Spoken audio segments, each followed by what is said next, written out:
It's only 5:14. Oh. Shut up! As a young white suburban girl in a racially charged city, I decided to go to an East End, primarily African-American school. I learned a lot, and I was also put in scenarios that I was not familiar with.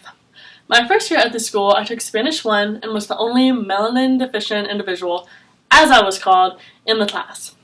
The teacher connected with me, being a first-year teacher in uncharted territory, who just likes Zoe Deschanel every day.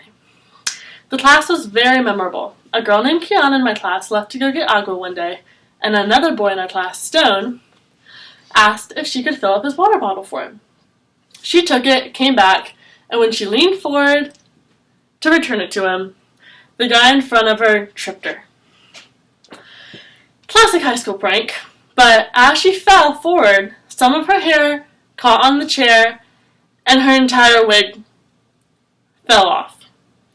All that was left was a nude bald cap and some spare baby hair sticking out. It is very hard to control yourself in that scenario, especially the other people in my class. One boy in front of me opened his mouth as wide as possible and for dramatic effect pretended to faint and fell directly out of his chair. The girl naturally ran out of the room and left the little white teacher dumbfounded. She asked the guy who fell out of the seat and the one who tripped her if they would please go apologize, as they should. They laughed at that. I chimed in, because she is my friend. Well, at least make an apology cake. That made them laugh even harder. An apology cake, Olivia? That is the whitest thing I ever heard. I said, okay, fine. If you don't want to say sorry in person, at least write a note. More laughter from the boys. An apology note? That's even whiter. I did not know that. I never knew that the everyday things that I was taught were part of my culture. A culture that I didn't even know I had. I began to notice, as I walked around after this incident, more and more that the hair that the girls at my school wore. One day they would come in with hair to here, and the next day they'd had hair down their back. And I could never tell what hair was real and what hair was fake. But I saw on their school-issued computers during class that they were shopping for different hair before different events. Birthdays, Christmases, they would all just be scrolling down looking at those extensions. Before prom, especially. At this point, I had started to become a little jealous. I've never done anything more to my hair than like a little trim. It's always looked like this my whole life. So I thought, I might as well get one too. I bought a $6 one from Amazon because I was not too invested and felt quite in the loop. I was feeling really cool.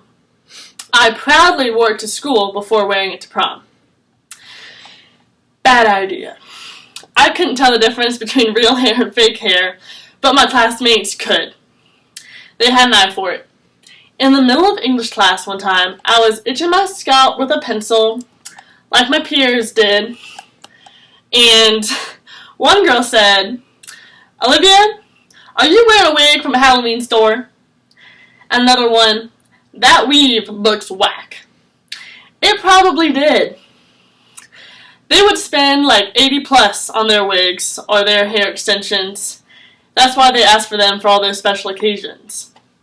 Later that afternoon, after that class, I learned my lesson. I was doing a presentation, major grade, and I was doing my signature hair flip at the end to signal it was over, and to my dismay, the weave fell straight out. And this was not one of those Dollar Tree, like, little weaves that's attached to a hair tie. This was like a full-blown, like, I had big hair that day wig, so it was like my whole head fell on the floor.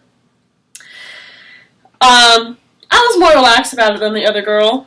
I had hair underneath, and I picked it up, I stuck it back in there, and moved on.